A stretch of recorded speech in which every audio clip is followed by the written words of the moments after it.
Jadi janganlah khawatir akan soal makan dan pakaian, dikatakan, mengapa bersikap seperti orang kafir? Betul nggak? Seperti orang kafir. Mereka sangat membanggakan dan selalu memikirkan segala hal itu. Tetapi Bapa yang di surga tahu bahwa benar bahwa kalian memerlukan semuanya itu. Ada banyak orang saudaraku yang kekasih marah dikatakan kafir hari-hari ini. Waktu saya temukan ayat ini Bapak Ibu yang kekasih, terjemahan firman Allah yang hidup. Jangan-jangan saya kayak gini nih. Yang dicari orang-orang dunia saudaraku yang kekasih, itu yang dibanggakan, itu juga yang difokuskannya. Makanya saudaraku yang kasih, kalau nggak dapat, dia kehilangan damai sejahtera. Dia akan bosan melakukan sesuatu. Saudara, celakanya begini, ada orang yang mengaku Bapak Ibu yang kekasih, penuh dengan Roh Kudus, berbahasa roh, speaking in tongues, glossolalia, saudaraku yang kasih, tapi hidupnya penuh dengan kebosanan, bahkan sering sekali mengeluarkan narasi yang namanya kehilangan damai sejahtera. Les Pascal katakan begini, ada satu ruang dalam loh hati kita ini Pak, tidak bisa diisi oleh apapun. Bu boleh tes Bu, beli rumah, apartemen, beli saudaraku yang kekasih, mobil mewah, beli saudaraku yang kekasih rumah pakai kolam renang, beli saudaraku yang kasih ini dan segala macam. Nggak bisa ternyata memberikan damai sejahtera di sini Pak. Ada satu loh yang hanya bisa diisi damai sejahteranya oleh Roh Kudus. Nggak bisa. Makanya kadang-kadang orang banyak yang rapuh, betul nggak? Karena coba diisi saudara, bukan hati dan pikirannya yang diisi dengan firman. Tapi hati dan pikirannya coba diisi dengan saudaraku yang kekasih. Apa yang dibanggakan, apa yang dicari oleh siapa tadi? Kafir tadi. Ada orang yang berkata aku bosan, ternyata begini. Yang pertama sangat bisa dipastikan, dia adalah orang yang kehilangan fokus. Yang pertama Bapak Ibu yang kekasih, saya mau katakan saudara, kenapa dia kehilangan fokus? Ya, tidak lagi mencari kerajaan Allah dan kebenarannya. Saudara, Alkitab berkata begini Pak, Matius 6 ayat 33 dari terjemahan baru, cari dahulu kerajaan Allah dan kebenarannya, maka semuanya akan ditambahkan kepadamu. Perhatikan baik saudaraku yang kekasih. Yang kedua, dia dipastikan membanggakan, memikirkan yang dicari bangsa-bangsa yang lain. Tidak mengenal Allah. Dipastikan apa? Kehilangan yang namanya fokus, betul nggak? Makanya hidupnya bosan.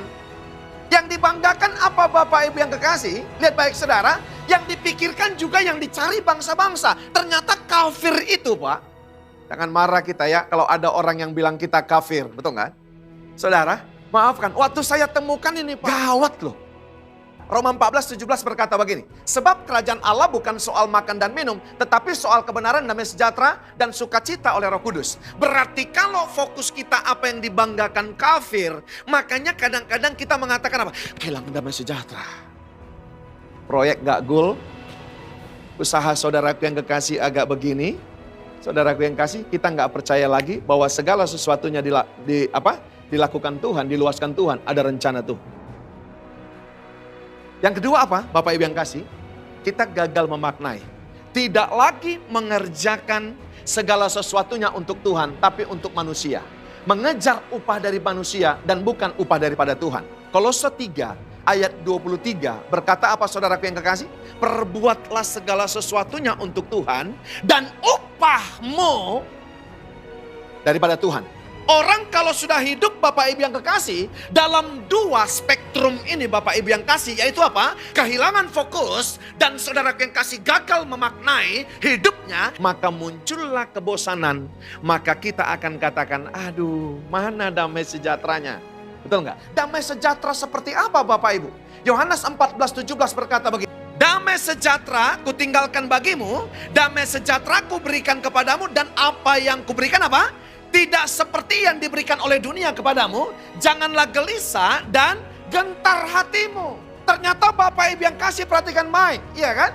Kadang-kadang persoalan, problema, apapun itu saudara, itu cuma cukup menggentarkan kita saudara. Dan saudara cuma buat kita gelisah, tapi tidak total bisa mengambil damai sejahtera daripada kita. Karena ternyata tinggal Pak. Cuma menggelisahkan aja. Tapi kadang-kadang kita kasih makan gelisahnya Bu. Boleh ngikutin khotbah saya hari ini? Kita kasih makan gelisahnya, kita kasih makan gentarnya. Saudara naik level menjadi ketakutan. Maka saudara bukan damai sejahteranya yang gak tinggal. Damai sejahteranya saudara singkirkan, tidak termanifestasi. Roh Kudusnya saudara suruh parkir. Saudara yang bergerak moving adalah kekhawatiran dan ketakutan.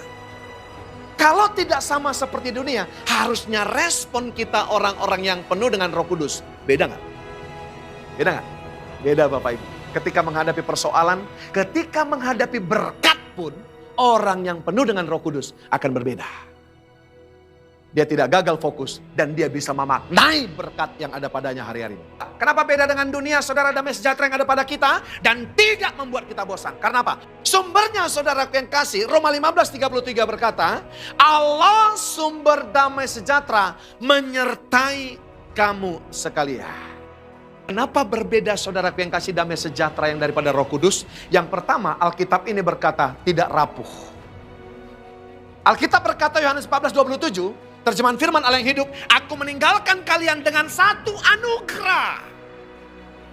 Apa yang ditinggalkan anugerahnya Pak? Ternyata yang ditinggalkan kepada kita, saudara, dengan satu anugerah, yaitu sejahtera pikiran dan hati. Maka saudara, saya mau berkata begini, yang sejahteranya bukan ekonomi Pak, bukan properti, bukan saudara yang kasih apa yang kita miliki. Tapi yang sejahtera itu hati dan pikirannya Pak. Lewat saudara yang kasih, hati dan pikiranmu tidak sejahtera, maka di luar itu kafir.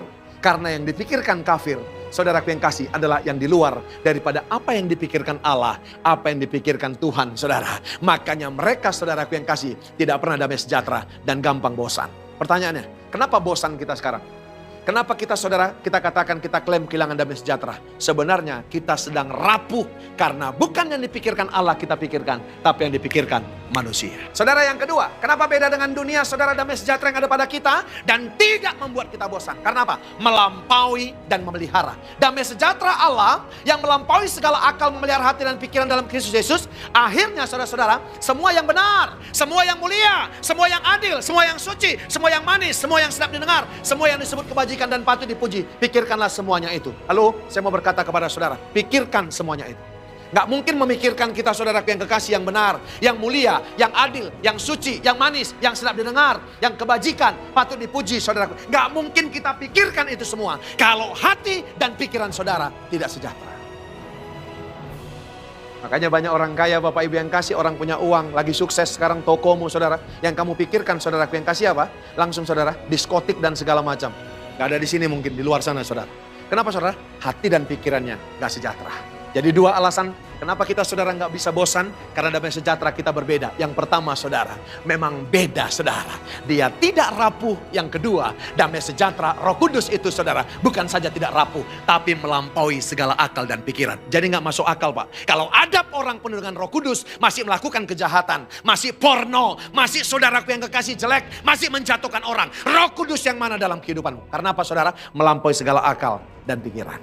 Saudara yang kasih, penolong dan Roh Kudus yang mengajar, mengingatkan kita untuk semakin insaf, dikatakan Yohanes 16, 7-14, yang memimpin kita dalam seluruh kebenaran, semakin peka dan memuliakan Tuhan, jadi saksi. Damai sejahtera menjadi penting karena apa? Karena yang pertama tadi, karena apa? Rancangan Allah. Katakan sama-sama, rancangan Allah. Yang kedua karena apa? Karena damai sejahtera adalah apa? Deklarasi dua roh. Kalau kita damai sejahtera, saudara, nggak usah ngomong sama orang. Pasti orang berkata sendiri, pasti penuh dengan Roh Kudus. Tapi sebaliknya, kamu kakak kikik, tapi saudara status FB-mu jelek terus, maka orang berkata palsu. Haleluya. Yang ketiga apa? Karena menentukan masa depan kita. Madesu versus mapan. Madesu, masa depan suram, saudara yang kasih. Tapi mapan, masa depan yang penuh dengan harapan. Seperti yang dikatakan apa, saudara? Yeremia 29 ayat 11 tadi. Kebosanan menghasilkan pilihan yang buruk, tetapi damai sejahtera menghasilkan pilihan yang benar dan berkenan.